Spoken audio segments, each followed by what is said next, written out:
গোঘাটের রাজনীতিতে বর্ণময় চরিত্রগুলির মধ্যে অন্যতম হলেন বিধায়ক বিশ্বনাথ কারক। বামপন্থী ঘরানা থেকে রাজনৈতিক জীবন শুরু হলেও বর্তমানে তিনি ডানপন্থী বিজেপি দলের বিধায়ক। 2011 সালে গোঘাট বিধানসভায় সর্বভারতীয় ফরওয়ার্ড ব্লক থেকে বিধায়ক হয়েছিলেন। এরপর 2021 সালে আবার ওই আসন থেকেই বিজেপির টিকিটে বিধায়ক নির্বাচিত হন। তবে শুধু বিধায়ক নন, প্রায় 4 দশক ধরে তিনি পঞ্চায়েত প্রধান থেকে শুরু করে পঞ্চায়েত সমিতি, জেলা পরিষদ সহ বিভিন্ন সমিতির নির্বাচনেও অসংখ্যবার জয়ী হয়েছেন এবং বিভিন্ন পদে আসীন ছিলেন। এমনকি 2011 সালে তিনি রাজ্য বিধানসভায় বামফ্রন্টের মুখ্য সচেতকের দায়িত্ব পালন করেছেন। এই রকম বহু অভিজ্ঞতা সম্পন্ন রাজনীতিবিদের মুখোমুখি সংবাদ সমালিয়া তিনি আমাদের বিভিন্ন ধরনের প্রশ্নের উত্তর দিলেন। বর্তমানে বিজেপির বিভিন্ন বিষয় নিয়ে তিনি খোলামেলা আলোচনা করলেন।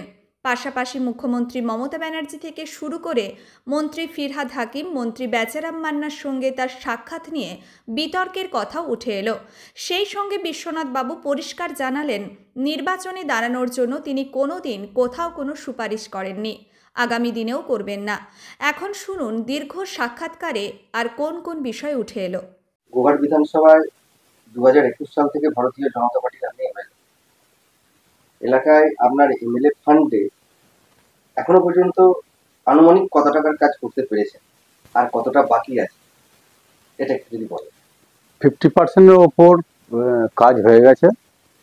আমার বিধায়ক উন্নয়ন তহবিল থেকে যে টাকা, অনেক প্রতিকূলতা আছে এবং বিভিন্ন পঞ্চায়েতগুলো পুরোভাগে সহযোগিতা পায়নি এবং আসছে ওই বিষয়ে আসছে, কিন্তু আমি চাইছি ফান্ডটা কতটা ইউটিলাইজ হয়েছে, ফান্ডটা আমার যেটা হয়েছে প্রায় শেষের দিকে।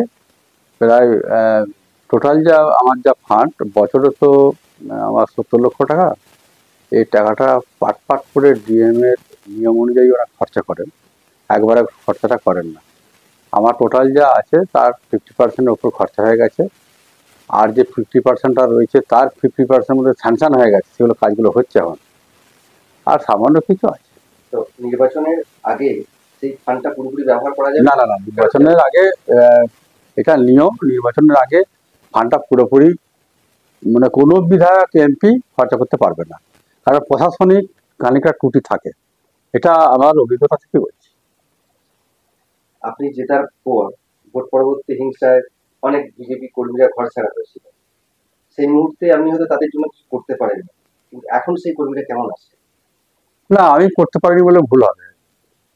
বিজেপিরা ঘর ছাড়া হয়েছিল, আমি বাড়িতে বাড়িতে গেছি, এমনকি যেখানে যেখানে তৃণমূল দ্বারা আক্রান্ত হয়েছে, তৃণমূলের সঙ্গে সামনাসামনি লড়াই পর্যন্ত হয়েছে। এই তো সামনেই আপনার গোবিন্দপুরেই যদি আমি ধরি, বা ভাদুর অঞ্চলে যদি ধরি, রঘুবাটি অঞ্চলে যদি ধরি, রঘুবাটি অঞ্চলে আদিবাসী পাড়ায় আক্রমণ করেছিল তৃণমূল। আমি যে আদিবাসীদের নিয়ে পাল্টা ওদের ওপর আক্রমণ করি, কেস করি, যদিও কেসটা এখন উঠে গেছে, মীমাংসা করে কেসটা তুলে নিয়েছে। অনেকটাই আমি সহযোগিতা করেছি বিভিন্ন জায়গায়। তবে গোটা গোঘাট থানা মিলে তো এই সন্ত্রাসটা বিভিন্ন জায়গায় চলেছে, পুরোপুরি ভাবে সব জায়গাটায় যেভাবে যা দরকার ছিল সেটা পারিনি আমরা। বিজেপি জয়েন করার সময় নির্বাচন কমিশনের তথ্য অনুযায়ী আমরা যেটা দেখেছি, সেই মুহূর্তে আপনার নামে আদালতে প্রায় 8টা মামলা ছিল। জয়েন করার পর এখন সেই মামলা কি আরো বেড়েছে না কমেছে? না, মামলা বাড়ছে তো, আর কমছে বাড়ছে, আবার যেমন দুটো কমেছে আবার দুটো বাড়ছে। ও মিথ্যা অভিযোগ আমার উপর দেয়, কারণ আমার মনে আছে আমি 83 সাল থেকে জনপ্রতিনিধি, 83 সাল পঞ্চায়েত থেকে, তখন থেকে মামলা আমার বিরুদ্ধে হয়ে আসছে।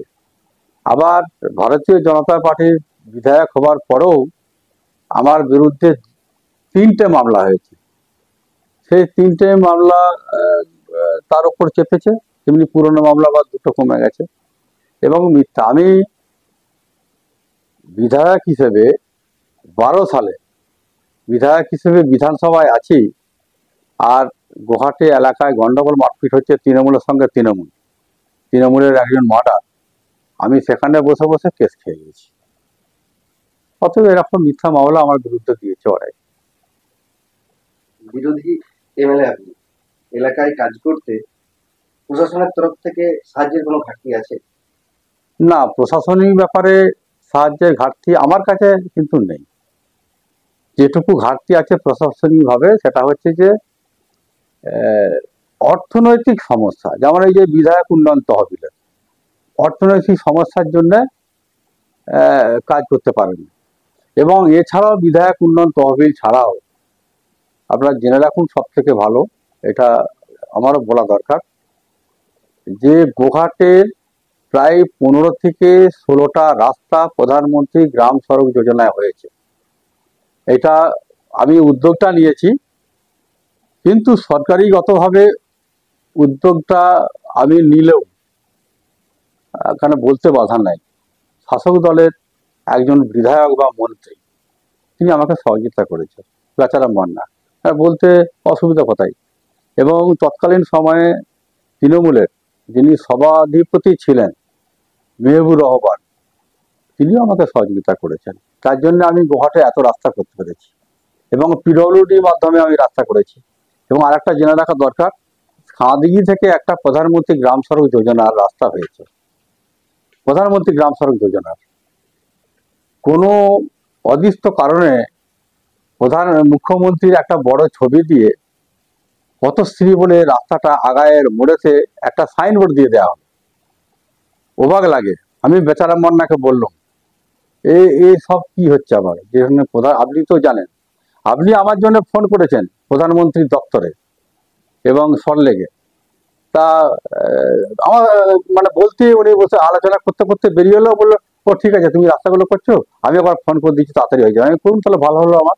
তিনি বিধানসভার ভেতরে বসে বসে টেলিফোন করেছেন যে বিশ্বাসবাবু যে রাস্তাগুলো দিচ্ছে রাস্তাগুলো যেমন তাড়াতাড়ি হয় করেছেন, সহযোগিতা করেছেন। এইটাই তো সাংবিধানিক গণতান্ত্রিক প্রক্রিয়া, যুক্তরাষ্ট্রীয় পরিকাঠামো। তেমনি এই যে সাইনবোর্ডের কথা বলছি, আমি বেচারা মান্নাকে বলা হলো, তারপরে দেখি যে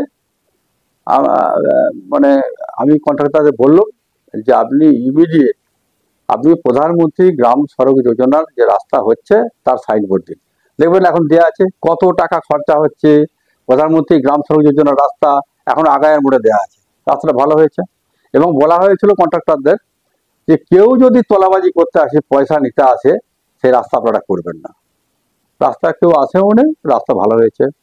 পিডব্লিউডি রাস্তা করেছে, উলুসপুর থেকে শুরু করে সাওড়া হয়ে বেলেকুসবা মুক্তাপুর হয়ে রাজাপল্লভপুরে শেষ হয়েছে।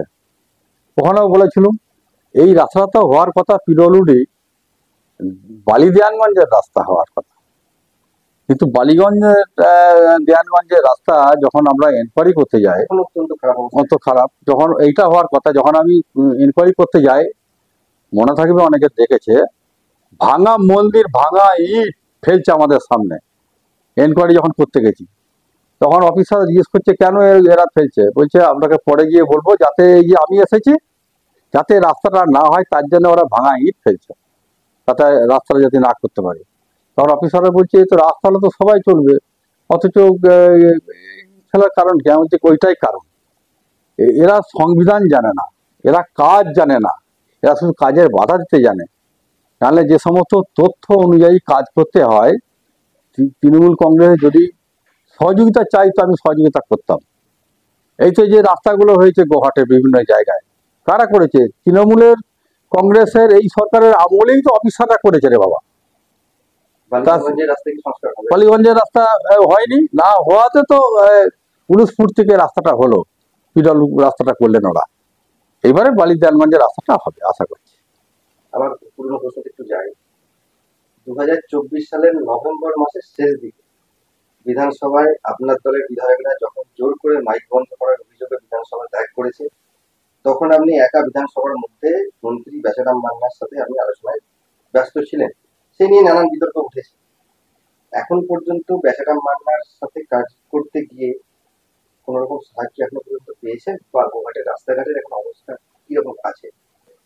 না, আমাদের যখন ওয়াক আউট হয়েছে তো আমরা তখন বেরিয়ে এসেছি।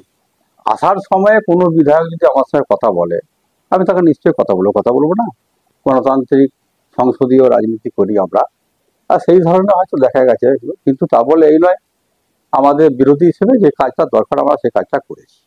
আর আমি কাজ করতে করতে বিরোধী হলেও সংসদীয় গণতান্ত্রিক যুক্তরাষ্ট্রীয় পরিকাঠামোর মধ্য দিয়ে আমি বিভিন্ন মন্ত্রীর কাছে আমি কথা বলি, যে বিরোধিতা যেমন করি তেমনি কাজ করার জন্য তাদেরকে বলি। যেমন এই বিরোধিতার কথা বলছি আপনাদের, আরামবাগের কিছু মানুষ আমাকে বলল যে গ্রিন সিটি চুরি হয়েছে, প্রচুর টাকা। আমার কাছে বিভিন্ন জায়গা থেকে দরখাস্ত এলো, আমি বিধানসভায় প্রশ্ন তুললাম। ফিরাদ হাকিম হচ্ছে পৌরমন্ত্রী, তিনি বলে আপনার কাছে এই তথ্য থাকে আমাকে দিন। আমি সেই তথ্য যোগাযন্ত্র করে ফিরাদ হাকিমের যে পৌর অফিস কলকাতায়, আমি কলকাতায় দিতে গেছি, তাই নিয়ে সমালোচনা হয়েছে। বলছে আমি নাকি ফিরাদ হাকিমের সঙ্গে যোগাযোগ করতে গেছি তৃণমূল হবো। আচ্ছা, আমি তৃণমূল হবো, ফিরাদ হাকিমের সঙ্গে আমার কি যোগাযোগ আছে? এ তো মুখ্যমন্ত্রীর সঙ্গে আমার ডাইরেক্ট যোগাযোগ আছে। মুখ্যমন্ত্রী যখন হয়নি তখন থেকে আমার সঙ্গে তার পরিচিতি। কারণ মনে আছে যে তৃণমূল কংগ্রেসের নেতা মদন চক্রবর্তী যখন বালিতে মারা গেলেন, মুখ্যমন্ত্রী তখন মমতা বন্দ্যোপাধ্যায়, তিনি তখন মুখ্যমন্ত্রী হননি, তার স্মরণ সভায় এসেছিলেন। আর এই মদন চক্রবর্তী আমার ব্যক্তিগত বন্ধু ছিল। আমি তখন পঞ্চায়েতের প্রধান ছিলাম, আমার পাশের গ্রামের বাড়ি। আমি প্রচণ্ডভাবে তার বাড়িতে যাতে আক্রমণ না হয় আমি সহযোগিতা করেছি, তখন থেকে আমার পরিচিতি। তা আমাকে এইসব বলে কি আর হবে? এইসব মানুষের কি বলবো। ফিরাদ হাকিম এবং বেচারাম মাল্লা দুই মন্ত্রীর কাছ থেকে সাহায্য পেয়েছে। না, আমি ফিরহাদ হাকিমের কাছে সাহায্য এখন কিছু পাইনি কাজের ক্ষেত্রে। আমি যেটুকু অভিযোগ ফিরহাদ হাকিমকে দিয়েছি। তবে হ্যাঁ, বেচারাম মান্না আমাকে সহযোগিতা করেছে, বিভিন্ন কাজের ক্ষেত্রে সহযোগিতা করেছে। বেচারাম মান্না কেন, বেচারাম মান্না আমাকে সহযোগিতা করেছে। বিদ্যুৎ মন্ত্রী অরূপ বিশ্বাস আমাকে সহযোগিতা করেছে। মানস ভূঁইয়া, যিনি সেচ মন্ত্রী, তিনি আমাকে সহযোগিতা করেছেন বিভিন্নভাবে। বিভিন্ন কাজের ক্ষেত্রে যেটা লিগ্যাল প্রসিডিওর অনুযায়ী যে কাজের তথ্য, সেই তথ্য ওনারা দেখে আমাকে সাপোর্ট করেছে। আরামবাগ কুতুবপুর যে মেন রাস্তা, এটাও তো অবস্থা খারাপ হয়ে গেছে। আরামবাগের মেন রাস্তা, এটা অল্লভাই রোড, তো এই ব্যাপারেও আমরা বিধানসভায় আমরা তুলে ধরেছি। আমরা এবং মুথুরাঙ্গার কাছে খুব অসুবিধা আছে, সেটাও আমরা তুলে ধরেছি যে সব জায়গায় রাস্তা হচ্ছে, মুথুরাঙ্গার কাছে ওখানে রাস্তাটা এখানে চওড়া হবে না, ওখানে কি সমস্যা আছে। বললো ব্যক্তিগত জায়গা নেই, আর নেই, অনেক মানুষের ব্যক্তিগত জায়গা আছে, রাস্তার জায়গা নেই। এমন সরকার পারলে করে, যে রেল লাইন হচ্ছে বিভিন্ন জায়গায়, সেই রেল লাইন তো জমির ওপরই হচ্ছে, তাই এর তো হওয়া উচিত। অত একটা রাস্তা, ন্যাশনাল হাই রোড, চেষ্টা হচ্ছে, করা হবে। আমি একটা চিঠিও দিয়েছি, সেই চিঠি আমার কাছে আছে, যদি দেখতে চান আমি দেখিয়ে দিতে পারি। সেই চিঠি আবার তার সঙ্গে বাইপাস জোড়া আছে, যে আরামবাগকে বাদ দিয়ে বাইপাস করে যেমন রাস্তাটা যায়। আমি নিতিন গডকরি, যে ট্রান্সপোর্ট মিনিস্টার, তাকে চিঠিটা দিয়েছিলাম, তিনি আবার আমাকে একটা উত্তরও দিয়েছেন। বাইপাস কোন দিকে হবে? বাইপাস আমি যেটা বলেছি চিঠিতে, সেটা হচ্ছে যে জয়রামপুরের কাছ থেকে, মুথুডাঙ্গা পেরিয়ে জয়রামপুরের কাছ থেকে বাইপাস, সেটা হচ্ছে রাস্তার দক্ষিণ দিক দিয়ে এসে, মানে পারুলকে ওভারটেক করে যে নদী পড়বে আমাদের ওখানে শ্যামবাটি বায়োগ্রাম আছে, ওই শ্যামবাটি বায়োগ্রাম এবং কালীপুর, ওই মাঝখান দিয়ে একটা ব্রিজ হবে নদীর ওপর, দ্বারকেশ্বর ওপর। ওই ব্রিজ হয়ে আমাদের এই যে রাস্তা আমাদের কামারপুর রাস্তায় যাচ্ছে, এই কামারপুর রাস্তার সঙ্গে মিশবে। এই কামারপুর রাস্তা থেকে আবার যেটা বেঙ্গাই বাঁকুড়ে যাচ্ছে তার সঙ্গে মিশে যাবে। ওটা কি স্যাংশন হয়েছে না এখনো? না, স্যাংশন হয়নি।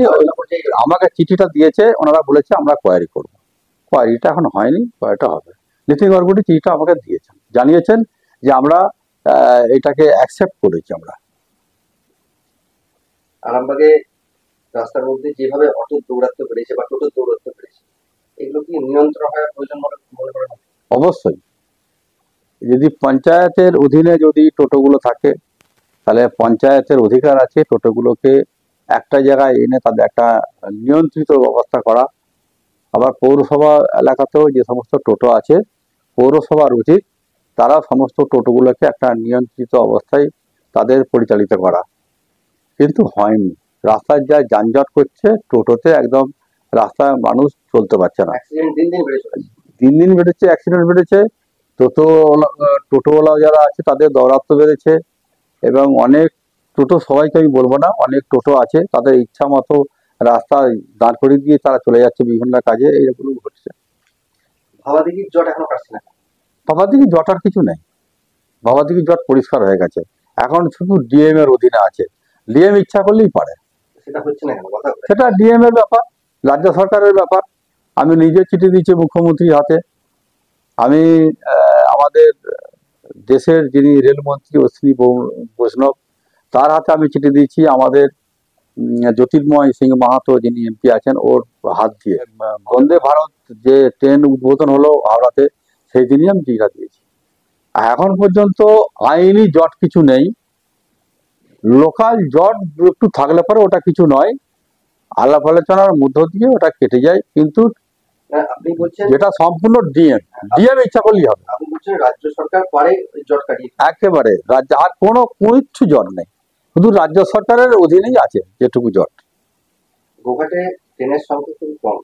গোঘাট, কামারপুকুর, জয়রামবাটি, রামজীবনপুর এই সমস্ত এলাকার মানুষের একমাত্র যোগাযোগ নির্ভরশীল হচ্ছে গোঘাট স্টেশনের উপর। একেবারে ভোরের দিকে হাওড়া যাওয়ার বা রাত্রে হাওড়া থেকে ফেরার সেরকম কোনো ট্রেন নেই।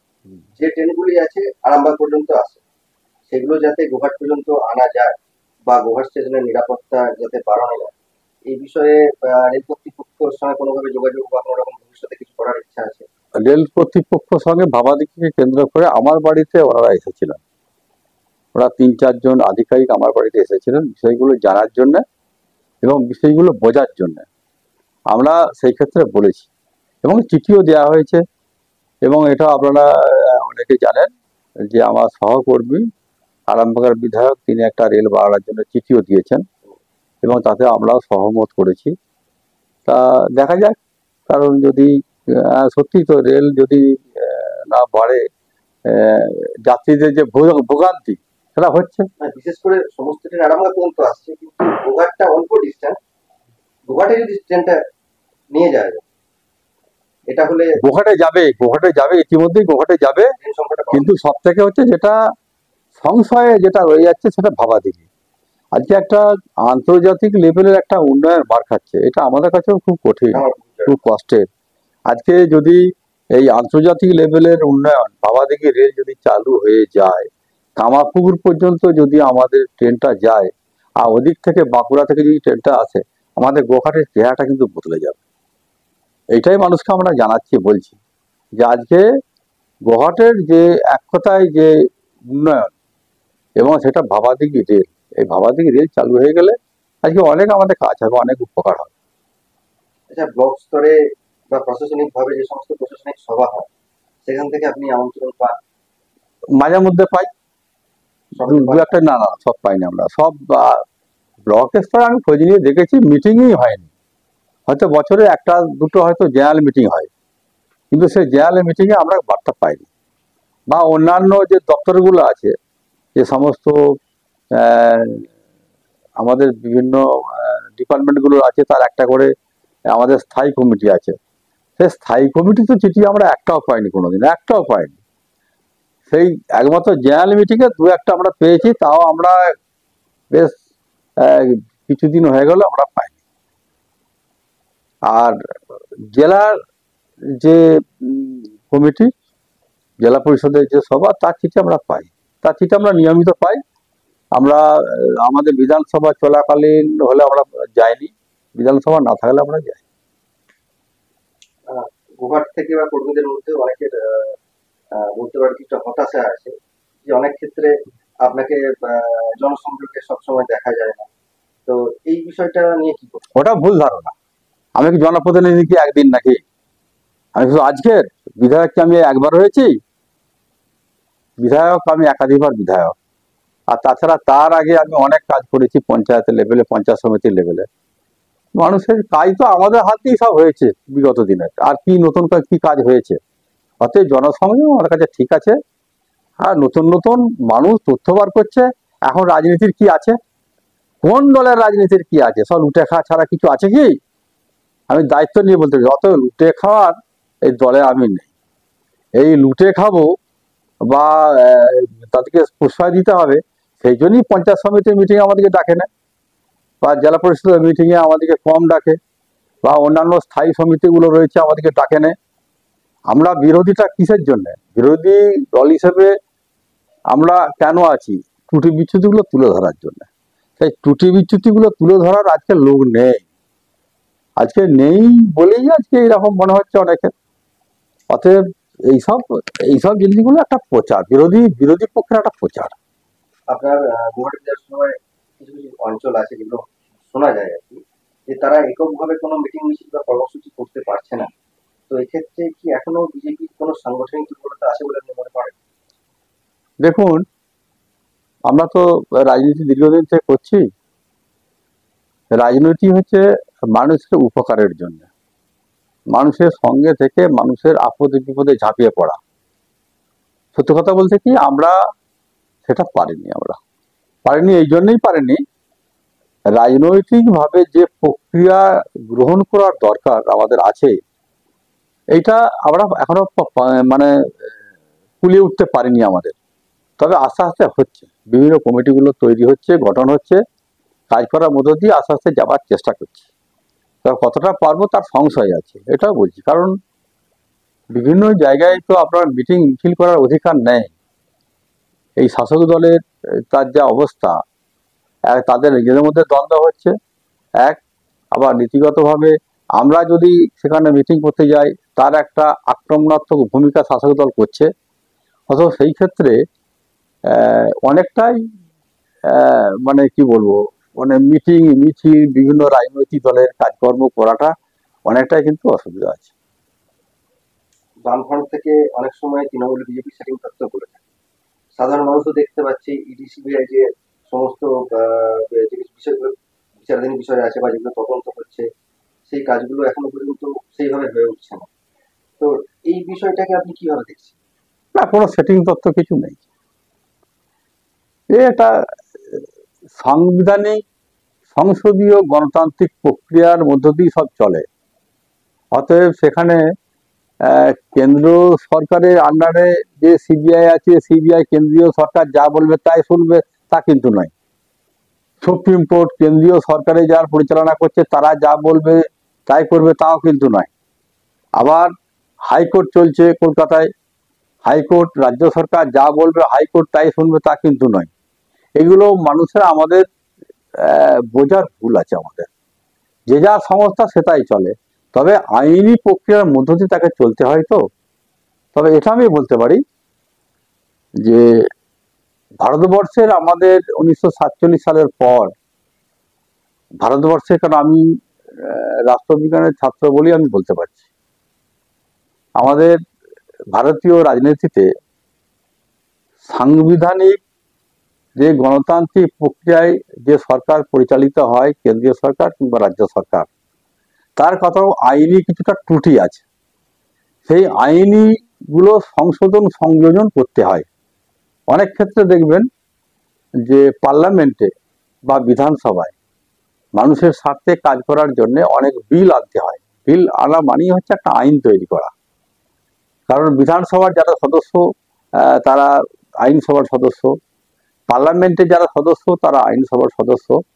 সেই জন্যই এই সংশোধন সংযোজনের মধ্য দিয়ে আমাদের রাষ্ট্রীয় পরিকাঠামোর যে আইনি প্রক্রিয়া, এটা আমাদেরকে চালাতে হয়।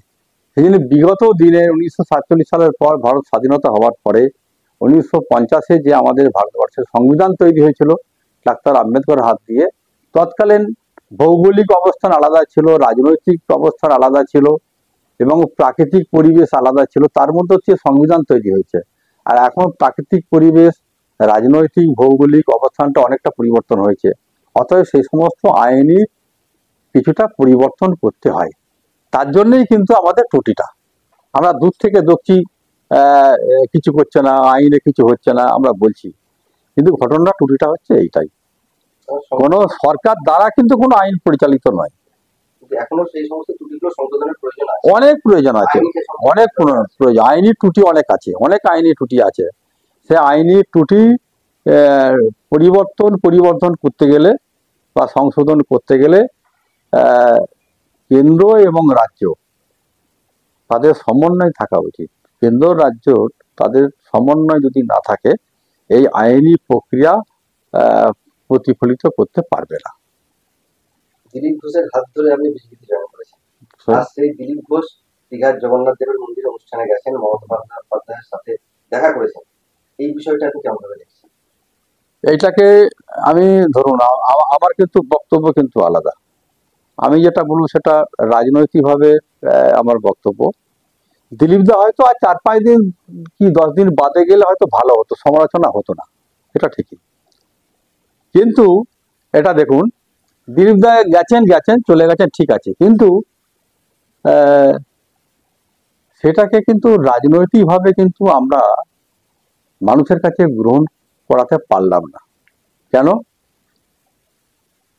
না? মুখ্যমন্ত্রীকে আমন্ত্রিত করা হয়েছিল, রাহুল গান্ধীকে আমন্ত্রিত করা হয়েছিল রাম মন্দির যখন উদ্বোধন হয়, ওনারা যাননি কেউ। হিন্দু মন্দির একটা উদ্বোধন হবে, রাম মন্দির, রাহুল গান্ধীকে আমন্ত্রণ করা হয়েছিল বিরোধী হিসেবে, এবং মুখ্যমন্ত্রীকে আমন্ত্রিত করা হয়েছিল, ওনারা কেউ যাননি। কিন্তু দেখুন, সেই মুখ্যমন্ত্রী না যেয়ে তিনি একটা হিন্দু মন্দির উদ্বোধন করছেন দীঘাতে, সেখানে ভারতীয় জনতা পার্টির একজন লোক চলে গেছে, যে কারণেই হোক তিনি চলে গেছেন। এইটাকে আমরা কভার করতে পারলাম না। আমি আপনাকে বলছি যে এই রাম মন্দির যে আজকে উদ্বোধন হলো আজকে দীঘাতে, কিন্তু যুগ যুগ ধরে থাকবে। একটা হিন্দু মন্দির উদ্বোধন হলো, জগন্নাথ দেবের মন্দির উদ্বোধন হলো, ভগবানের মন্দির উদ্বোধন হলো, এই তো যুগ যুগ ধরে থাকবে। তখন দেখবেন এই যে মমতা মুখ্যমন্ত্রী নেতৃত্বে যে আজকে প্রতিষ্ঠিত হলো, এটা মানুষ ভুলে যাবে, এটা আর থাকবে না। শুধু মানুষের মনে থাকবে যে ওখানে একটি জগন্নাথ দেবের মন্দির আছে, দীঘাতে গেলে একবার দর্শন করে আসবে, এইটাই মানুষ ভাববে। কে প্রতিষ্ঠা করেছে, কার আমলে হয়েছে, এসব থাকবে না। যখন এটা 10 বছর, 15 বছর, 20 বছর, 20 বছর, 100 বছর, 50 বছর চলে যাবে, কিন্তু এটা কেউ মনে থাকবে না। কিন্তু আমি বলবো যে দিলীপ ঘোষ গাছে তার ভুল হয়েছে কি অন্যায় হয়েছে, এটা আমি বলবো। এটা রাজনীতিগত সব কথা বলবো না, এটা রাজনীতিগতভাবে বলতে চাই যে দিলীপ ঘোষ গেছেন, তিনি তার ভুল হয়েছে কি ঠিক হয়েছে, পার্টির অন্দরেই সেটা আলোচনা করা উচিত ছিল। আমি মনে করি যারা এটা এই সমালোচনার বহিঃপ্রকাশ করেছে, এটা আমাদের পার্টির ক্ষেত্রে খারাপ হয়নি। তবে এটা আমি বলবো যে আজকে প্রকাশিত হয়ে গেছে যে রাম মন্দিরে মুখ্যমন্ত্রী গেল না, উপরন্তু তিনি জগন্নাথ দেবের একটা হিন্দু মন্দির প্রতিষ্ঠিত করলেন, এবং সরকারি ব্যয়ে এই সরকারি ব্যয়ে কিন্তু এটা করাটা ঠিক হয়নি, আমি এটা বলবো। প্রসাদ বিতরণ হবে সরকারি ব্যয়ে, কারণ এই সরকারটা শুধু হিন্দুদের জন্য নয়। আমি কোনো সাম্প্রদায়িক আলোচনা করছি না, কিন্তু আমি বাস্তব যেটা বলতে চাই, আজকে সরকারটা কাদের? এখানে হিন্দু আছে, এখানে মুসলিম আছে, এখানে শিখ আছে, এখানে বুদ্ধ আছে, এখানে জৈন আছে, তাদের সরকার। তাহলে সেই সরকারের অর্থ সবারই যেহেতু সরকার, শুধু হিন্দু মন্দিরের জন্য এই সরকারি ব্যয়ে এত টাকা, এটা মুখ্যমন্ত্রী ঠিক হয়নি। কারণ আমি এটা বলবো, মুখ্যমন্ত্রী কেন করেছেন? মুখ্যমন্ত্রী হিন্দুরা কি বোকা আছে নাকি? হিন্দুদেরকে বুঝাতে চেয়েছেন, দেখুন আমি রাম মন্দিরে যাইনি, আমি এখানে তোষণ রাজনীতি করি। আজকে দেখুন যে হিন্দুদিকে বোঝানোর জন্য আমি এখানে জগন্নাথ দেবের মন্দির আমি স্থাপন করলাম, হিন্দুদিকে বোঝানোর জন্য। এটা মানুষ কিন্তু বুঝে নিয়েছে, এটা উনি রাজনীতি করতে গেছেন। আবার দিলীপ ঘোষ প্রসঙ্গেই আসি। কিছুদিন আগে প্রধানমন্ত্রী স্বরাষ্ট্রমন্ত্রী রাজ্যে এলেন, সেখানে দিলীপ ঘোষ ছিলেন না। এটা দলের পক্ষে কতটা ক্ষতিকারক? ব্যক্তিগত কাজ ছিল, আসেনি, সে অনেকেই আসেনি, ওটা নিয়ে কোনো ফ্যাক্টর নাই। আজকে আসেনি, কালকে আসবে, ওটা কি আছে, এটা কিন্তু দ্বন্দ্ব বলে কিছু নেই। আরামবাগ মহকুমায় এই মুহূর্তে যতগুলি এমএলএ আছে, তার মধ্যে রাজনৈতিক দিক থেকে এবং এমএলএ হিসাবে আপনার অভিজ্ঞতা সব থেকে বেশি। লোকসভা নির্বাচনে আরামবাগ বিজেপির হাতছাড়া হওয়ার পর আপনি যে অভিযোগ করেছিলেন কোর কমিটির মিটিং এ আপনি যেতে পারেননি বা আপনাকে ডাকা হয়নি, তো সেই জিনিসগুলো কি এখন পর্যন্ত উঠেছে নাকি এখনো সেইভাবেই চলছে? না, সে তো আমাদের যে লোকসভার ভোট, সেই লোকসভার ভোট থেকে তো পার্টি শিক্ষা নেয়, শিক্ষা নেওয়া উচিত। এবার সেই ভোট প্রক্রিয়ায় আমাদের আরামবাগে আমরা নির্বাচনে আমরা সেখানে পরাজিত হলাম, কিন্তু আমার বক্তব্য ছিল, এটা সবারই বক্তব্য, আরামবাগবাসীর বক্তব্য ছিল যে লোকসভা নির্বাচনের বিজেপির জেতাটা খুব সহজ ছিল। লোকসভা নির্বাচনের বিজেপি পরাজয় নয়, জেতা সিট। আমি আমাদের প্রার্থী অরূপ দিগারের সঙ্গে আমি পার্সোনাল আলোচনা করেছি। অরূপ দিগার আমাকে বলেছিলেন যে কোনো যদি ত্রুটি বিচ্যুতি থাকে বিশ্বনাথ দা, আপনি মাঝে মধ্যে আমাদেরকে বলবেন। আমি সেই ভরসাটা পেয়েই কিন্তু আমি টাইম টু টাইম, এটা রাজনৈতিক অভিজ্ঞতা বলে শুধু নয়, রাজনৈতিক অভিজ্ঞতা সবারই আছে, কিন্তু রাজনৈতিক যেটা প্রক্রিয়া, নির্বাচন করতে গেলে যেটা দরকার, দলের মধ্যে যে সমন্বয় করতে যেটা দরকার, সমন্বয় দরকার, এবং নির্বাচন করতে গেলে সাধারণ মানুষের কাছে যে বার্তা দেওয়ার যে প্রয়োজন ছিল, সেটা আমি অরূপদাকে বলেছিলাম। অরূপদা, যখন আপনি বিভিন্ন জায়গাতে আপনি মিটিংয়ে যাবেন, প্রচারে যাবেন, সেখানে আমাদের লোক আছে, 5টা হলেও লোক আছে। আপনি তার আগের দিনে, কারণ এই ডেটগুলো তো আগে থাকতে হয়, যে আমি কোন জায়গায় প্রচারে যাব। আমি অরূপদাকে বলেছিলাম, অরূপদা আপনি সেই এলাকার আমাদের যারা কর্মী আছে, নেতৃত্ব আছে, নতুন পুরনো কর্মী, তাদেরকে আপনি ফোন করবেন, আপনাকে যেতে হবে না, ফোন করবেন যে আমি এই তারিখে আপনাদের ওখানে যাব। দেখবেন সেই লোকগুলো একটু উৎসাহিত হবে, সেই লোকগুলো আপনার পাশে থাকবে এবং তারাই নির্বাচনটা করবে। আমাকে অরূপদা কিন্তু এটা বলেছিল, কিন্তু যে আমি তো একা একা মন্তব্য কিছু ডিসিশন নিতে পারবো না, জেলা সভাপতি বিমানবাবু ছাড়া আমি এক পা চলবো না।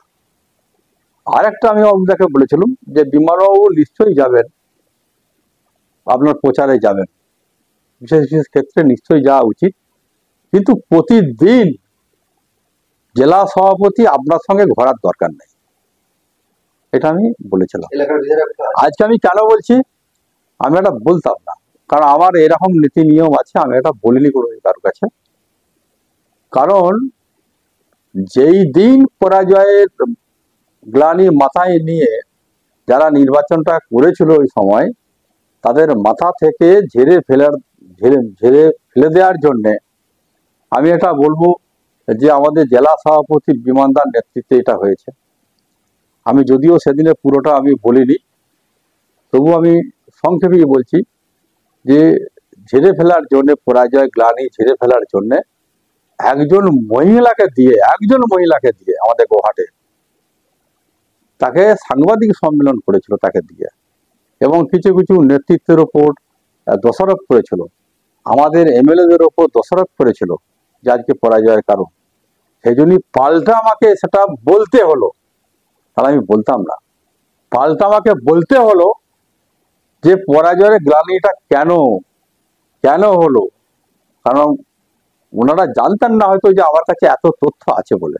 কিন্তু আমি নির্বাচন না করলেও বা নির্বাচনে বিভিন্ন জায়গায় না ডাকলেও আমি কিন্তু সব তথ্য সংগ্রহ করি, রাজনীতির সমস্ত তথ্য থাকে, কবে মিটিং হয়েছে, কি হয়েছে, কে এসেছিল, নির্বাচন প্রক্রিয়া কি, কোথায় কি, কে বক্তব্য রেখেছিল, আমার তথ্য থাকে, এবং তার মধ্যে কার কার ত্রুটি আছে সেইগুলো আমার কাছে তথ্য ছিল।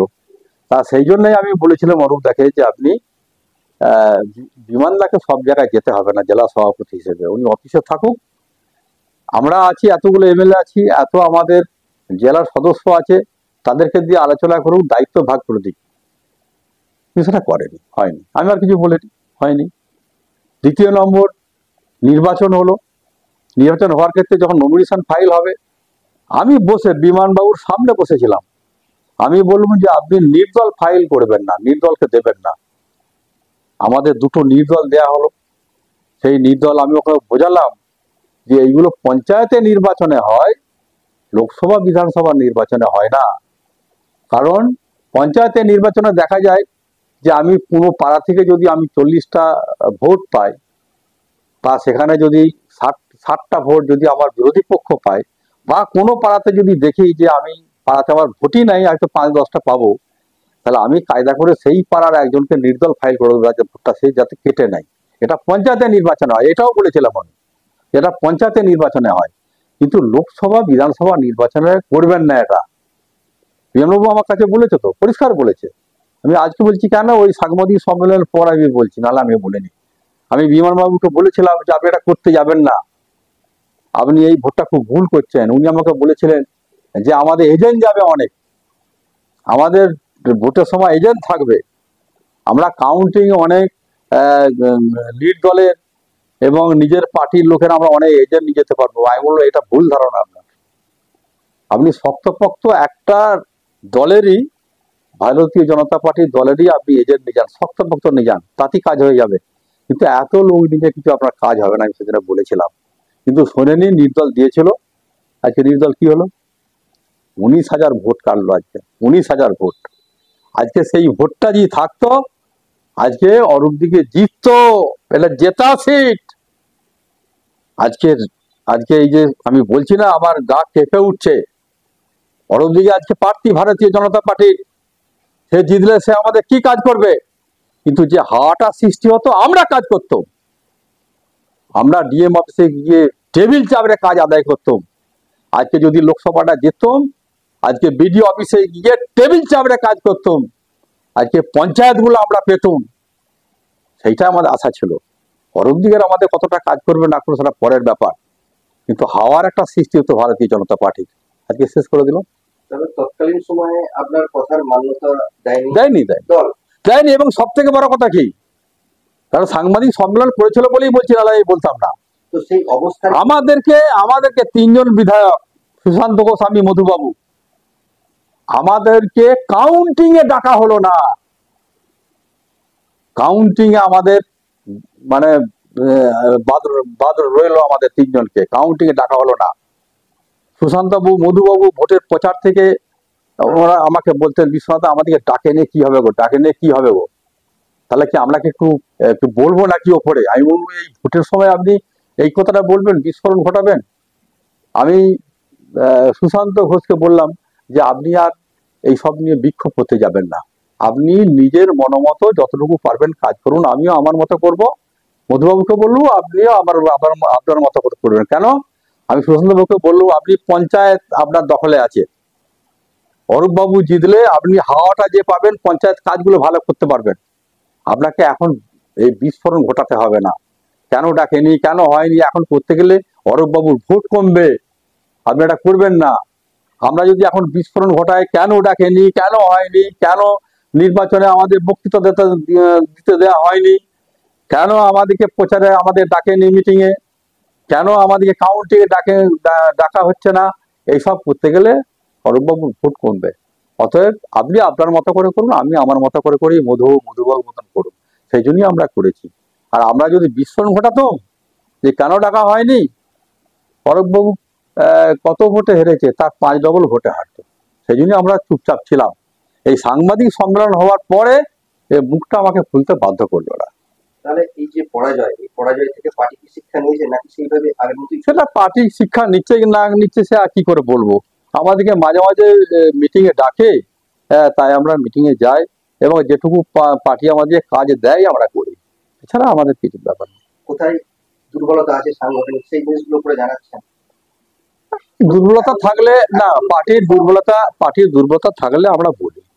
নতুন সভাপতি হয়ে আমি 2 জায়গায় বলি, এটা মধুবাবুও জানেন, সুশান্ত বাবুও জানেন, আমরা একবার পিয়নবাবুও জানেন যে পার্টির দুর্বলতা থাকলে আমরা বিধানসভায় আমাদের যখন মিটিং হয়, আমাদের বিরোধী দলনেতা শুভেন্দু অধিকারীর কাছে আমরা বলি, ত্রুটি বিচ্যুতিগুলো তুলে ধরি। এক, আবার দ্বিতীয় নম্বর হচ্ছে যখন পার্টি মিটিং ডাকে আমাদের রাজ্য কমিটি, কোনো স্তরের মিটিং যখন হয়, আবার রাজ্য কমিটির কাছেও আমরা বলি। সেটা পার্টির ব্যাপার, পার্টির নির্দেশ যেমন আসবে আমরা কাজ করব। আরামবাগের এই 4 বিধায়ক, আপনাদের মধ্যে সমন্বয় বা সুসম্পর্ক কতটা আছে? আমাদের সবারই সঙ্গে সমন্বয় আছে, সুসম্পর্ক সবারই সঙ্গে আছে, আমাদের মধ্যে মনোমালিন্য কিছু নেই।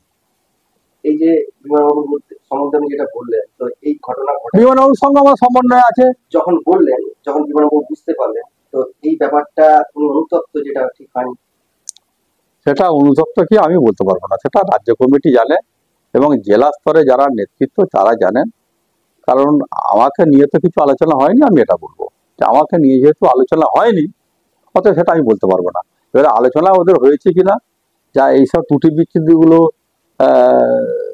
তুলে ধরে আবার পুনরায় যাতে ত্রুটিগুলো আছে সেগুলো যাতে ত্রুটিমুক্ত হয় এবং সেইগুলো করেছেন কিনা সেটা জেলা বলতে পারবে, সেটা আমরা বলতে পারবো না।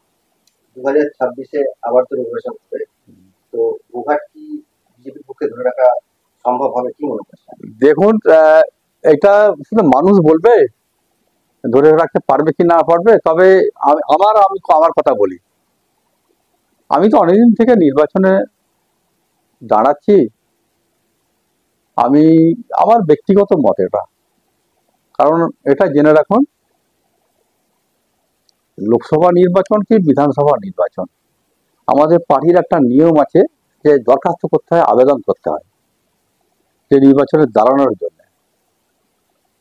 আমি লোকসভা নির্বাচনেও কোনো দরখাস্ত আবেদন আমি করিনি, এটা পার্টি বলতে পারবে। আর বিধানসভা নির্বাচনেও আমি কোনোদিন আবেদন করিনি বা কোনো বায়োডাটাও আমি জমা দিইনি। 26-এ নির্বাচন আবেদন করবেন? অথচ আমি কোনোদিন করিনি, আমি আমি আমি দায়িত্ব নিয়ে বলছি কোনোদিন করিনি। অথচ ধরুন 19-এ আমি 18-তে পার্টিতে এসেছি, 19-এ নির্বাচনে আমার নাম ঘোষণা হওয়ার জন্য চেষ্টা হচ্ছে। তখন আমাদের পার্টির মধ্যে বিমানবাবু বললেন, হ্যাঁ আপনার নাম যদি ঘোষণা হয়ে যায়, কারণ বিমান বাবুর কাছে একটা ফোন এসেছিল যে আপনার কাছে বিশ্বনাথবাবু আছেন কিনা পার্টি থেকে। বললো হ্যাঁ আছে। বিমানবাবু কথাবার্তা বলার পরে আমাকে ফোনটা দিল, আমার কাছে সমস্ত জিনিস জানতে চাইলো। আপনার নাম কি, আপনার বাবার নাম কি, আপনার শিক্ষাগত যোগ্যতা কি, আপনার কাস্ট কি ইত্যাদি, বয়স কত, সে জানতে চাইলো। এটা জানার পরে আমি বিমানবাবুকে বললাম, তখন তখন কিন্তু আমাদের বড় পার্টি অফিস হয়নি, এই 19-এর ঘটনা? এটা 19-এর ঘটনা, তখন কিন্তু বড় পার্টি অফিস আমাদের হয়নি, তখন দৌলতপুরে পার্টি অফিস, ওই দৌলতপুরে পার্টি অফিসই বসে হচ্ছে। তখন বিমানবাবু আমাকে বললো যে আপনার একটা ফোন আছে, একটা দিন। আমি ফোনটা আমাকে ওই সব জিজ্ঞাসা করলো, পরে আমি কথাবার্তা বলার পরে বিমানবাবুকে বলছি, আচ্ছা আমি কি লোকসভার কি প্রার্থী হিসেবে কি আমাকে ভেবেছে নাকি, এরকম মনে হচ্ছে, যা জিজ্ঞাসা করলো আমাকে। তখন বিমানবাবু বললেন হ্যাঁ হলেও হতে পারে। 19-এর কথা বলছে, আমি কিন্তু 19-এ ভাবতেও পারিনি যে আমার জন্য পার্টি ভেবেছে। আমি যখন বাড়ি চলে এসেছি, বিমানবাবু আমাকে সঙ্গে সঙ্গে প্রায় ঘন্টা খানেকের মধ্যেই ফোন করছে দৌলতপুর থেকে। বিমানবাবু আমাকে ফোন করছে, বিশ্বনাথদা বিশাল গন্ডগোল হচ্ছে আমাদের দৌলতপুর পার্টি অফিস। আমি কেন? বলছে সবাই এসে বলছে পার্টি অফিস ভেঙে দেবো। আমি কেন? বলছে আপনার নামটা যেহেতু ভাসছে, এসে এসে যাবে এই প্রার্থী হিসেবে, সেই জন্য সবাই বলছে যে আমরা এতদিন ধরে এসেছি, আমরা তাহলে কি করবো বিশ্বনাথবাবু এসে। আমি বললাম আমি তো প্রার্থী হওয়ার জন্য দাদা বলিনি। বিমানবাবুকে আমি বলছি, আমি প্রার্থী হওয়ার জন্য আমি বলিনি দাদা। আপনি একটা কাজ করুন না, আমি যাতে প্রার্থী যাতে না হয় তার জন্য আপনি চেষ্টা করুন না। আর আমি আমাকে ফোন করলে ওপর থেকে বলে দেবো যে আমি দ্বন্দ্ব হয়ে প্রার্থী হতে চাই না, আমি এই কথাটাই বলবো। আর ঠিক সেইটাই বলেছিলাম। বিমানবাবুকে জিজ্ঞেস করে নেবেন। তারপরে ওইখান থেকে এই গন্ডগোল হয়ে যাওয়ার পরে বিমানবাবু ওই রাত্রেতে লোকটোক নিয়ে যে জেলা রাজ্য অফিসে যায়, রাজ্য অফিসে গিয়ে সব বলে, ওখান থেকে আবার দিল্লিতে ওনারা হোয়াটসঅ্যাপ করে, ওখানে আবার চিঠি করে ইত্যাদি।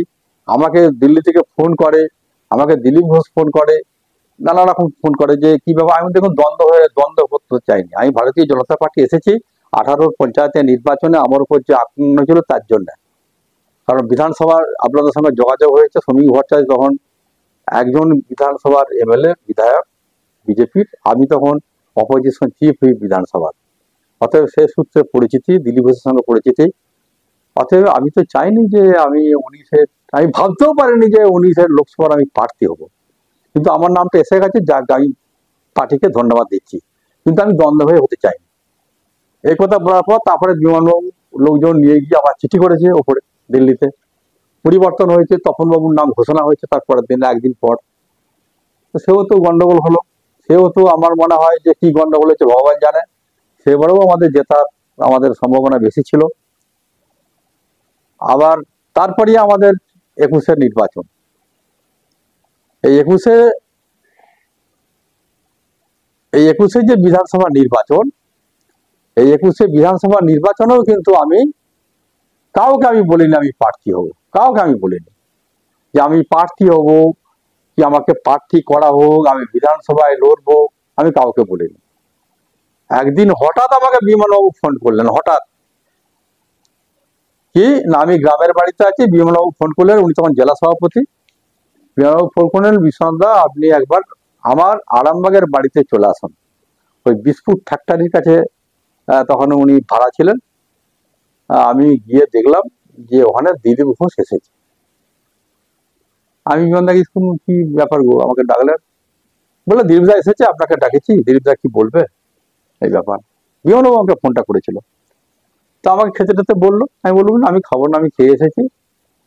দিলীপবাবু সেদিনে বাঁকুড়া যাবেন, শুধু দিলীপদা যাওয়ার সময় এমনি বলে দিল যে আপনাকে লড়তে হবে, ব্যাস, আর কিছু না, এইটুকুই।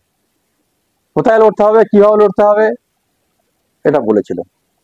তারপরে দেখলাম যে আমার নামটা এলো, তারপর নির্বাচন হলো, আমরা জিতলো, আমরা 4 জন আমরা জিতলো, ব্যাস এইটাই কাজ করছি এখন।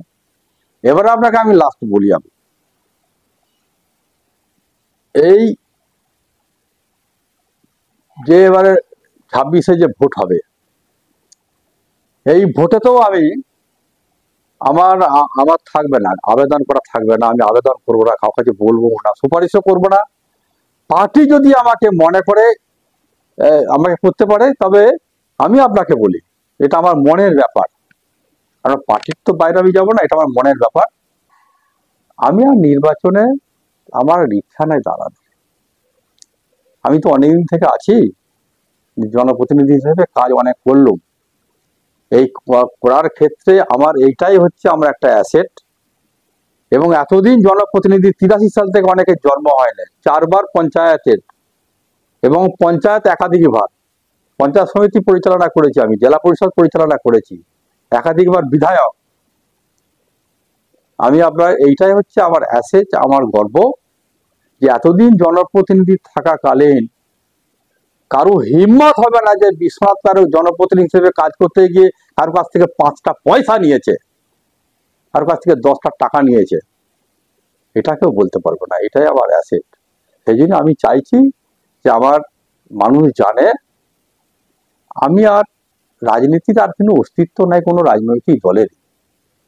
এখন বিজেপি ক্ষমতায় এলে কি হবে জানিনি, দেখব, কিন্তু আর কোনো রাজনৈতিক দলের সেই অস্তিত্ব নেই, শুধু চাওয়া পাওয়া ছাড়া, তলাবাজি ছাড়া কিছু নেই। সেই জন্য আমি চাইছি যে নির্বাচন থেকে আমাকে একটু বিরত রাখলেই ভালো, কারণ আমি কাজ করতে গিয়ে জানতে পেরেছি যে অনেক আমাদের কর্মী আছে, তাদের অনেক ইচ্ছা আছে, বিধায়ক হওয়ার ইচ্ছা আছে, অনেকের আছে, বহু আছে।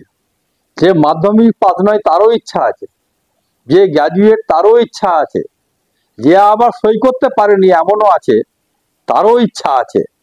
অতএব আমি চাইছি যে পার্টি করুক, ইচ্ছাটা তাদের পূরণ করুক, তাদেরকে প্রার্থী করুক, আমি এটা চাইছি। সেই জন্যই সত্যি কথাই বলছি আমি, যেটা যে আমার জনপ্রতিনিধি হওয়ার সেই সেই ধরনের আমার ক্রিয়া আর নেই। পার্টি কর্মীদের, আপনার সাধারণ পার্টি কর্মীদের উদ্দেশ্যে কি বার্তা দিতে চাইছেন? পার্টির কর্মীদের উপর আমি এই বার্তাটা দিতে চাই, কারোর সঙ্গে তো আমার ব্যক্তিগত শত্রুতা নাই। পার্টির কাজকর্ম করতে গিয়ে কেউ ভালো করছে, কেউ খারাপ করছে, আমি এটা তাদের কাছে অনুরোধ করব যে আপনারা যদি সত্যিকারের ভারতীয় জনতা পার্টি যদি আপনি করে থাকেন, ভারতীয় জনতা পার্টি যদি সরকার আনতে চান, মানুষকে যদি বাঁচাতে চান তোলাবাজির হাত থেকে, তাহলে পার্টির নিয়ম শৃঙ্খলা মেনে কাজটা করুন, ব্যক্তিগতভাবে কোনো কাজ করতে যাবেন না, আর দুর্নীতির সঙ্গে জড়িয়ে যাবেন না। এটা আমি তাদেরকে কাছে অনুরোধ করব, ভালো হতে বলবো, এছাড়া আমার অন্য কোনো বার্তা নাই। সাংগঠনিক যে সমস্ত দুর্বলতা আছে সেইগুলো কাটানোর ব্যাপারে আপনি কতটা? এটা অনেক বলেছি, পার্টি যা ভালো করবে করবে। যদি পার্টি মনে করে যে সাংগঠনিক দুর্বলতা যেখানে যেখানে আছে, কোথায় আছি, যারা পার্টি পরিচালনা করছে তারাই জানে। আমরা তো সত্যি কথা বলতে কি, এটা বলতে বাধা নেই, আমরা বিধায়করা বা এমপিরা ভারতীয় জনতা পার্টির, অনেকে বলেছে আমাদের পার্টির নেতৃত্বরা আমরা নাকি অলংকারী পদ, আমরা নাকি অলংকারী করে বসবো, আমাদের কোনো কাজ নেই। অতএব যদি পার্টি যদি মনে করে যে সত্যিকারই আমি কারোর সঙ্গে দ্বন্দ্ব করতে চাইনি, আমরা অলংকারী পদ, আমরা যতদিন আমি ক্ষমতায় আছি বিধায়ক হিসেবে অলংকারী হিসেবেই থাকবো, সেটাই আমার কাজ। কাজ তো আমি অনেক করেছি গোহাটে কেন, আমি আরামবাগেরও বহু কাজ করেছি। অতএব মানুষ চেনে, অতএব কি আছে। গোহাট বিধানসভার জনগণের উদ্দেশ্যে কি বলবেন? গোহাট বিধানসভা জনগণের উদ্দেশ্যে বলবো যে আপনারা এতদিন ধরে দেখছেন এতদিন ধরে করছেন, যদি মনে করেন যে, যদি মনে হয় যে ভারতীয় জনতা পার্টির সরকার পশ্চিমবাংলায় দরকার, কারণ কেন্দ্রে যেহেতু ভারতীয় জনতা পার্টির সরকার আছে, তবে এটা আমার বিশ্বাস, দৃঢ় বিশ্বাস যে কেন্দ্রে ভারতীয় জনতা পার্টির সরকার আছে, আমাদের রাজ্যে যদি ভারতীয় জনতা পার্টির সরকার হয় তাহলে আমাদের পশ্চিমবাংলার বহু কাজ হবে। কারণ যুক্তরাষ্ট্রীয় পরিকাঠামোর সমন্বয় না থাকলে কাজ হয় না। আজকে আমাদের এই সরকার তৃণমূল সরকার আছে, কিন্তু এই যুক্তরাষ্ট্রীয় পরিকাঠামোর মধ্য দিয়ে যদি এই তৃণমূল সরকার যদি কেন্দ্রের সঙ্গে সমন্বয় রাখতো তাহলেও কাজ হতো, কিন্তু এরা রাখতে চায় না। সেই জন্যই আমি চাইছি যে কেন্দ্রীয় যে সরকার আছে সমন্বয়ের সরকার চাই। পশ্চিমবাংলায় যদি ভারতীয় জনতা পার্টির সরকার হয় তাহলে পশ্চিমবাংলায় কাজ হবে, মানুষের উপকার হবে। অতএব সেইটাই বার্তা আমি মানুষকে দেবো। এই এতজন যে চাকরি হারা হলেন, এই চাকরি হারাদের ভবিষ্যৎ কি? চাকরিহারাদের ভবিষ্যৎ কিছু নেই, আর সারা হয়ে গেছে। কারণ এই সরকার যেটা করেছে, সরকারের অধীনে যারা জনপ্রতিনিধি ছিলেন তৃণমূল সরকারে, বা তৃণমূলের প্রতিনিধি যারা নির্বাচিত হয়েছিলেন, বা তৃণমূলের সঙ্গে যারা সাংগঠনিকভাবে যারা জড়িয়ে আছেন, তারাই তো বিভিন্নভাবে টাকা পয়সা নিয়ে বেআইনিভাবে, মানে অযোগ্য লোকেদের তারা চাকরি দিয়েছে। আমি তো অবাক হয়ে যাই, এতদিন ধরে রাজনীতি করছি, বা বিধানসভায় বহু যোগ্য অযোগ্য ইত্যাদি নানা রকম লোক তারা গেছেন, বা যারা বিধায়ক আছেন, বিশিষ্ট ব্যক্তি যারা, জ্ঞানী লোক যারা আছেন, তাদের সঙ্গেও আমার আলোচনা হয়েছে, সরকার পক্ষ বিরোধী পক্ষ। এইরকম কোথাও দেখিনি কোনোদিন, যে চাকরি করতে করতে তার মধ্যে আবার যোগ্য অযোগ্য বেরোচ্ছে। আমি অবাক হয়ে যাই, এই যোগ্য অযোগ্য প্রশ্নটা আসছে কেন? যোগ্য বলেই তো চাকরিটা পেয়েছে, সেখানে অযোগ্য বিষয়টা আসছে কি করে? কিন্তু এই সরকার আজকে যোগ্য অযোগ্য তারা এনে দিচ্ছে, বা কোনো ডিপার্টমেন্টে পরীক্ষা হয়নি, নিয়োগ হয়নি। আপনি যতগুলো ডিপার্টমেন্ট আছে আপনি বলুন কোন ডিপার্টমেন্টে নিয়োগ হয়েছে? এবং এই দুটোতে পেছিয়ে সরকার। একটা হচ্ছে সরকারি চাকুরির নিয়োগ প্রক্রিয়াতে পিছিয়ে আছে, আর দ্বিতীয় নম্বর হচ্ছে যে এই সরকারের আমলে বিভিন্ন জায়গায় যে শিল্প ক্ষেত্রে পিছিয়ে আছে। বিভিন্ন জায়গায় আমাদের মুখ্যমন্ত্রী তিনি শিল্প সম্মেলন করতে যাচ্ছেন, তিনি শিল্পপতিদের নিয়ে মিটিং করছেন। বিধানসভায় আমরা প্রশ্ন করেছিলাম, তো আবার করব, যে মুখ্যমন্ত্রী বলুক যে কোন জায়গায় শিল্প করেছে, 500 লোক একসঙ্গে এখানে কাজ করছে, একটা শিল্প কারখানার একটা নাম বলুক যে সেখানে শিল্প তৈরি হচ্ছে, 500 লোক একসঙ্গে কাজ করছে। পারবে না, পশ্চিমবঙ্গে নেই। সেই জন্যই বলছি দুটো দরকার, একটা হচ্ছে শিল্প যেখানে লোক কাজ পাবে, আর একটা হচ্ছে যে সরকারি অধীনে যে সমস্ত মানে নিয়ম নীতি ধরে আইনি ভাবে নিয়োগ প্রক্রিয়া, এই নিয়োগ প্রক্রিয়াটা ঠিক থাকে। এই দুটো চাই আমরা।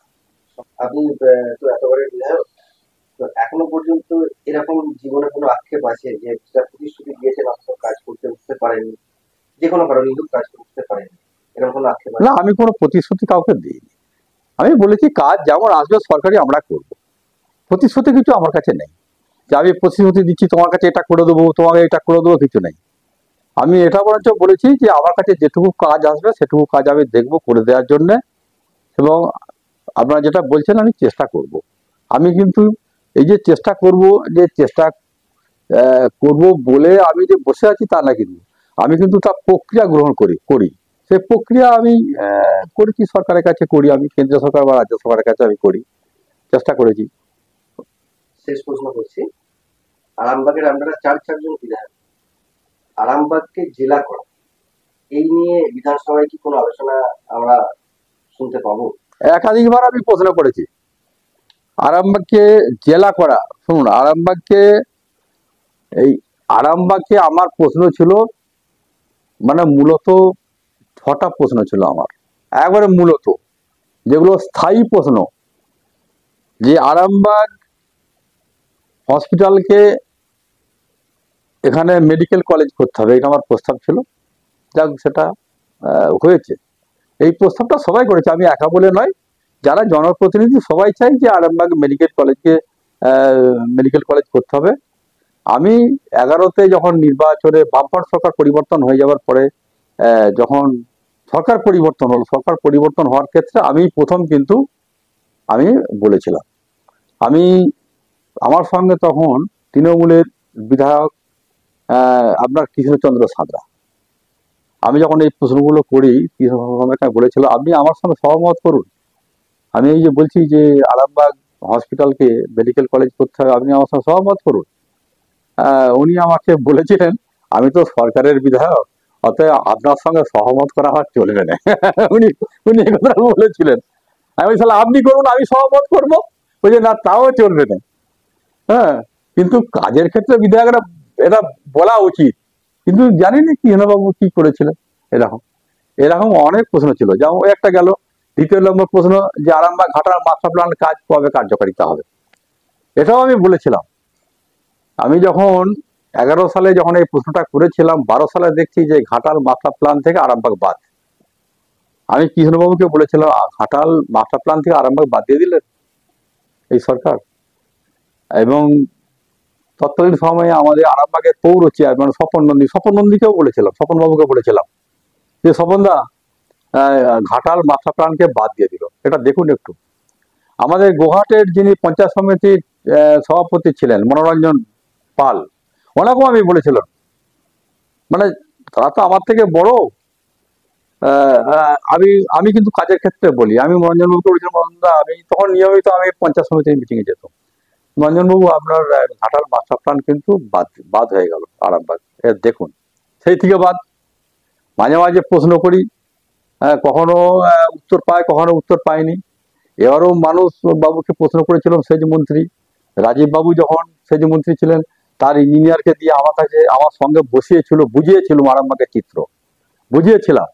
রাজীব বাবু এটা করেছিলেন যে ইঞ্জিনিয়ার দিয়ে আমার সঙ্গে বসে আমি বুঝিয়েছিলাম যে কি করলে ভালো হবে। মানসবাবুকে আমি বলেছিলাম যে কি করলে ভালো হবে। এবং ঘাটালের এসডি অফিসে একটা মিটিং ডেকেছিল আমাকে, আমি সেই মিটিংয়েও বলেছিলাম যে ঘাটাল মাস্টার প্ল্যান কার্যকারী করতে গেলে কি করতে হবে, কিন্তু সরকার শোনেনি। বামফ্রন্টের আমলে 1900 কোটি টাকা ছিল ঘাটাল মাস্টার প্ল্যান, আজকে সেটা কেটে দেয়া হলো কত না 1150 কোটি টাকা, কিন্তু টাকাটা তো বাড়ার কথা। এক নম্বর হচ্ছে ঘাটাল মাস্টার প্ল্যানের টাকাটা কমে গেল, উপরন্তু আরামবাগ বাদ হয়ে গেল। বললো 500 কোটি টাকা দিচ্ছি, 500 কোটি টাকা দিয়েছে। আমি বলেছিলাম কাজ হবে না, কাজ হয়নি। কি হবে 500 কোটি টাকা কাজ? ওই 500 কোটি টাকা দিয়েছে কেন?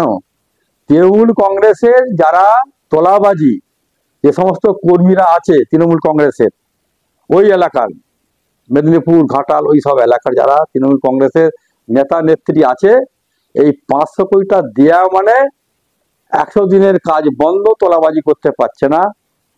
প্রধানমন্ত্রী আবাস যোজনার টাকা বন্ধ, হিসাব দেয়নি, টাকা আত্মসাৎ করতে পারছে না। তাদের হাত খরচার জন্য 500 কোটি টাকা দেওয়া হয়েছে তৃণমূল কংগ্রেসের। আমি দায়িত্ব নিয়ে বলছি এটা। আমার সঙ্গে বসুক, ঘাটাল মাস্টার প্ল্যান কি করতে হবে, কিন্তু সে করছে না। এ হচ্ছে ব্যাপার। তবে আরামবাগকে জেলার বিষয়ে আপনার হ্যাঁ, আরামবাগে জেলা হিসাবে বলেছি প্রশ্ন। আরামবাগ কালেপুর কলেজকে আমি বলেছি ইউনিভার্সিটি করার জন্য। কিভাবে সম্ভব হবে এটা কি মনে হচ্ছে? কোনটা? আরামবাগকে জেলা করা কিভাবে সম্ভব হবে? আরামবাগের জেলা যে কোনো মূর্তি করতে পারে, এটা মুখ্যমন্ত্রী ইচ্ছা করলেই করতে পারে। করছে না কেন? হ্যাঁ, করছে না, যে কোনো কারণই হোক। আমি এটা বলবো যে এবারে নির্বাচনে তো আরামবাগের তো 4টে বিধায়ক উনি পাননি, এটাই রাজনৈতিক সংকীর্ণতা। কিন্তু কেন্দ্রীয় সরকার এরকম করেন না, যেখানে এই যে কেন্দ্রীয় সরকার তার দলের নির্বাচিত সরকার যেখানে নেয়, তারপরে কি কেন্দ্রীয় সরকার টাকা দেয়নি? টাকা দিচ্ছে, কারণ কেন্দ্রীয় সরকারের রাজনৈতিক সংকীর্ণতা নেই, রাজ্য সরকারের রাজনৈতিক সংকীর্ণতা আছে। এটাকে বলে রাজনৈতিক সংকীর্ণতা। উপকার হবে তো সকলের উপকার হবে, কিন্তু যেহেতু 4 জন বিধায়ক আমরা এখান থেকে নির্বাচিত হয়েছি, সেই হিসেবে উনি দেননি।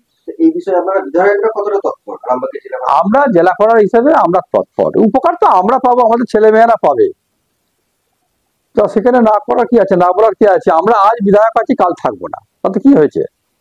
কিন্তু জেলা হলে তো চিরকাল সুবিধা আমরা পাবো, এইটা বোঝা উচিত। ফিরাদ হাকিম বা বেচারাম মান্না মন্ত্রী বাবুকে জানানো বা বোঝানো কোনো সম্ভব হচ্ছে না। না, ফিরাদ বিভাগের দেখার অন্যকে আমরা জানাবো কেন? এটা বিধানসভায় আমরা তুলে ধরেছি, জেলা করা হোক আমরা বলেছি। এটা মূলত মুখ্যমন্ত্রীর বিষয়, স্বরাষ্ট্র দপ্তরের ব্যাপার। কারণ ইনফ্রাস্ট্রাকচার তৈরি করতে হবে, পরিকাঠামো তৈরি করতে হবে। সেই পরিকাঠামো জেলা করলেই তৈরি করার ক্ষেত্রে সরকার কতটা উদ্যোগী তার উপর নির্ভর করছে। সেই জন্যই আরামবাগের জেলা হলে আমাদের ভালো। আরামবাগে কি নতুন ব্রিজ হবে? আরামবাগে নতুন ব্রিজ হওয়া উচিত, নতুন ব্রিজ হবে, এটা হবে, এটা হবে। এটা সবাই চেষ্টা করছে, মানে রাজ্য সরকারও চেষ্টা করছে, কেন্দ্রীয় সরকারে যারা আমরা জনপ্রতিনিধি আছি, আমরা নির্বাচিত সদস্য আছি, আমরা যদিও পশ্চিমবঙ্গ বিধানসভার আমরা সদস্য, আমরাও চেষ্টা করছি যাতে হয়।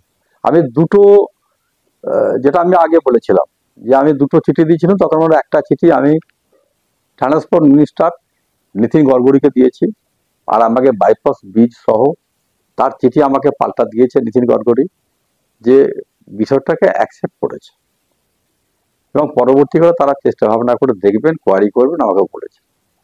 কিন্তু আমি এখন কোনো সাংবাদিককে এটা নিয়ে বলিনি, আপনার কাছে প্রথম বললাম। নিউ নূর সোফা সেন্টার, এখানে সমস্ত রকম সোফা পাইকারি ও রিটেলে বিক্রয় করা হয়। সমস্ত সোফা নিজস্ব কারখানায় তৈরি করা হয়। প্রোপাইটার হানিফ হোসেন খাঁ ও রুহুল হোসেন খাঁ, বড়ডোঙ্গল হাটতলা সিনেমা হলের সন্নিকটে, হুগলি। যোগাযোগ 7797170093 এবং 9382003105।